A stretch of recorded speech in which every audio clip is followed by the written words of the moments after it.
يارا عمر ازيكم؟ Hi Hey man, Omar, hi how Omar. are you? Good. Hi Yara. I'm feeling very well, and wellness is the thing that we said we'll talk about. فجاهزين نتكلم في الصحة. It's going to be a positive episode for this 8th edition.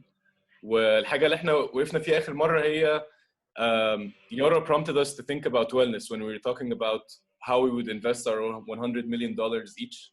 And wellness came as something we all wanted to talk about. I dug a little bit into what is going on with the industry, and I found some interesting things. You guys wanna see some data? Want to see some things? Yeah. Go ahead. Okay. So I was pleasantly surprised ان انا لقيت شوية حاجات عن الريجن وبالذات في this is a survey done by or it's a survey that where they asked a lot of Middle Easterns if they would use health and fitness apps. وبالذات في Ramadan that it was likely to increase. So 46% actually said they would start increasing their use of fitness apps, which means that people are looking at wearables or apps that have to do with wellness.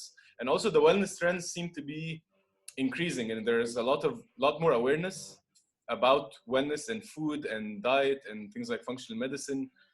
This is the result of a more recent survey that shows that people that value personal healthcare, 55%, more than half the people bardo are interested in healthy food and drinks, and this is like in the Middle East and North Africa.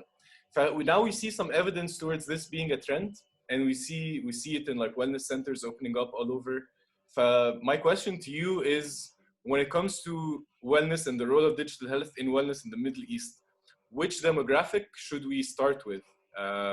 So in terms of either regional demographic, in terms of age groups, would you start with like older people first, or start with like younger, more like fitness focused people? Would we start with like a certain chronic disease behavioral change element that you think is a big problem? Especially interested to hear your thoughts on from a public health perspective, Yara, but also from a viability and investment perspective. Zaki, what can we capitalize on that is a viable business? So last time I think we started with Omar, Zaki, so now let's start with Yara. Which Middle Eastern demographic would you start investing in, and why? Well, I think before looking at which demographic I would start investing in and why, I would say first my experience with wellness apps.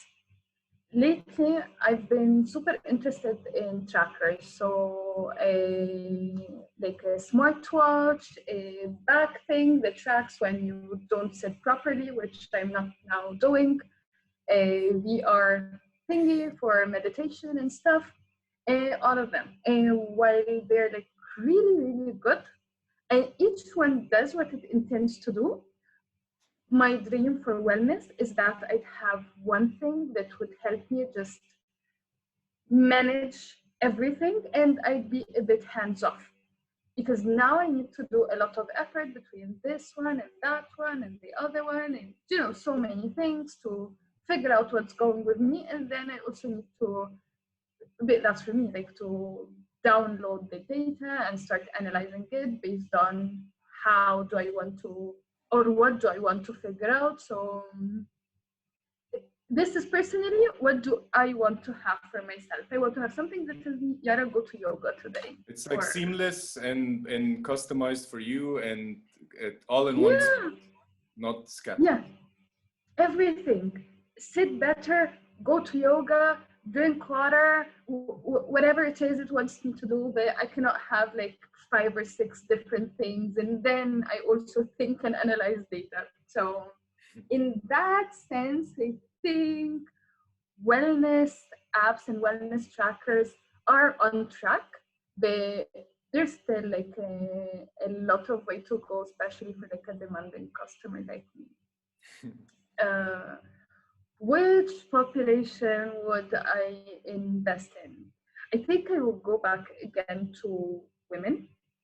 A lot of things that you can do for wellness for women, from like pain management or women / chronic patients, but then I also think again of of myself, like how do you do chronic pain management with wellness apps instead of, you know, Hmm.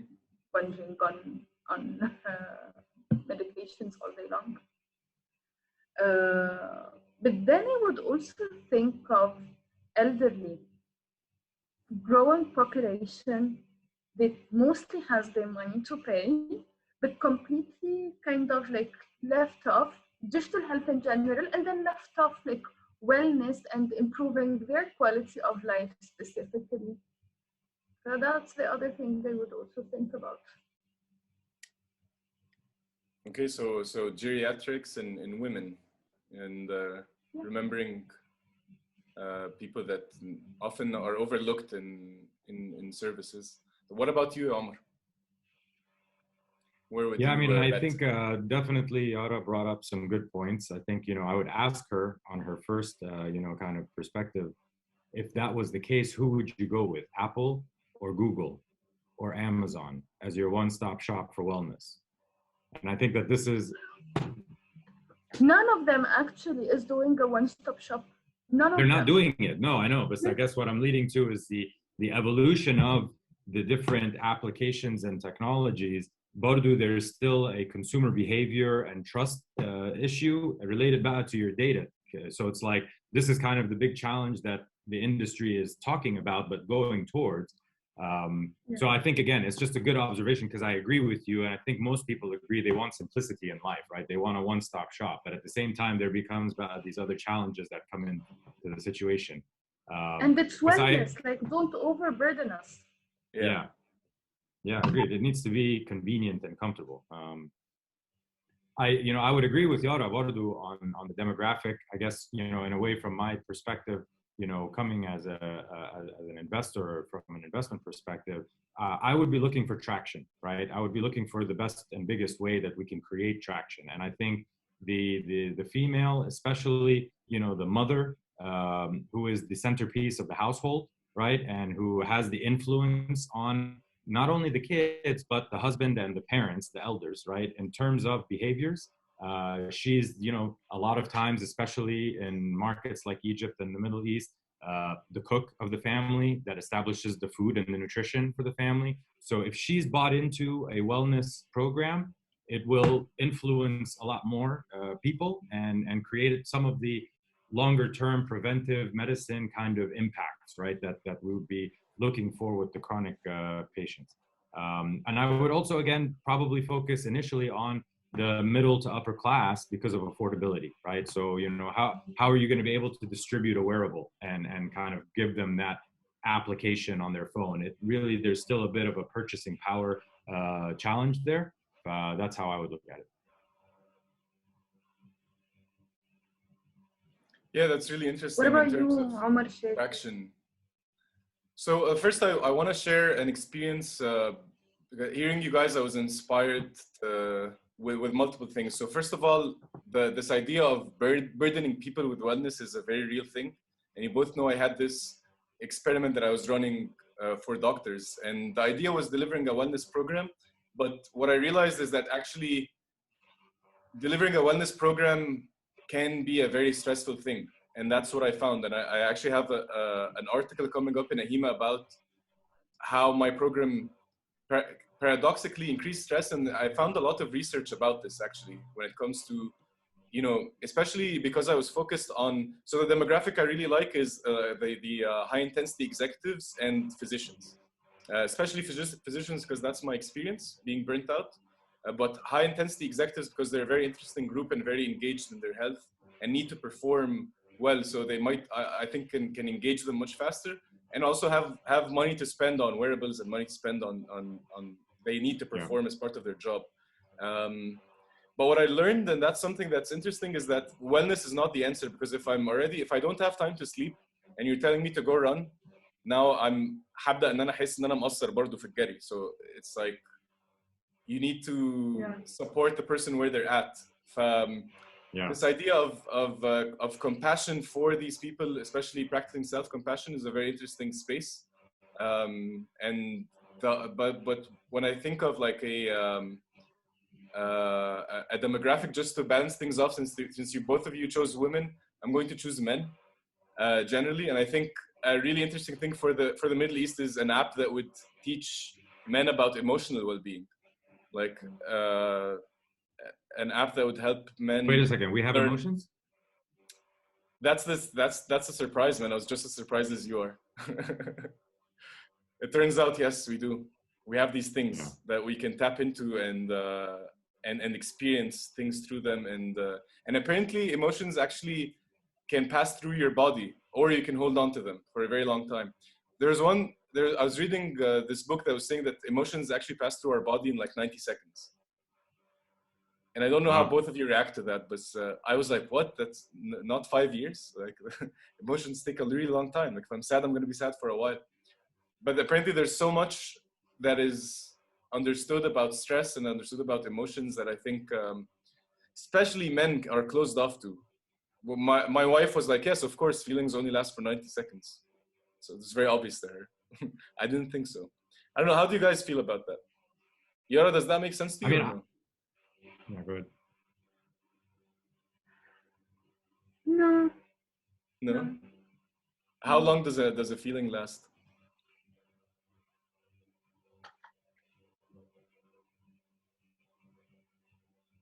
I don't know, actually. Never thought about it. How long does a feeling last? I don't know. Emotional wellness. Download my app. Emotionally detached, probably. What do you think, Al? Does that make sense to you, this 90-second thing? I don't know, to be honest. I mean, again, have read and seen a lot of different things, about kind of emotions and mental state and how things, relate to each other. But I think it's still a science that's not really a science, right? That there's no real kind of like clear definitions or like, examples and proof of. But I can't say that I disagree with it. I feel like there are definitely some emotions and feelings that, come and go and then come back again and keep coming back, right? Versus like, just consistently staying there. So I could see that. I also see that from your perspective with men, a tool and an application and a wearable with that kind of solution in place could make sense because, men are private and they don't like to necessarily wear their emotions on their sleeve publicly. So this would be a perfect one-on-one way for a man to kind of deal with some of that. But, we have some resistance. Tell me. No, we don't want to like take this down like I think we went there. The gender discussion. I think we're already there. It's too late. Too late. Cut. But men show anger, and anger is an emotion. Men show frustration, and frustration is an emotion. And yeah. It's a valid point, especially in the Middle East. Yeah. Yeah, so if they don't show maybe sadness, yeah, but they show anger, which is also. Well, so I'm saying again, not necessarily showing, but like dealing with it, right? So like I may get angry, but I'm not gonna go talk to people about why I'm angry, right? And figure out why I'm angry. I could talk to my phone. I'm angry today. Help me. And nobody knows, right? Right, yeah. That's very true.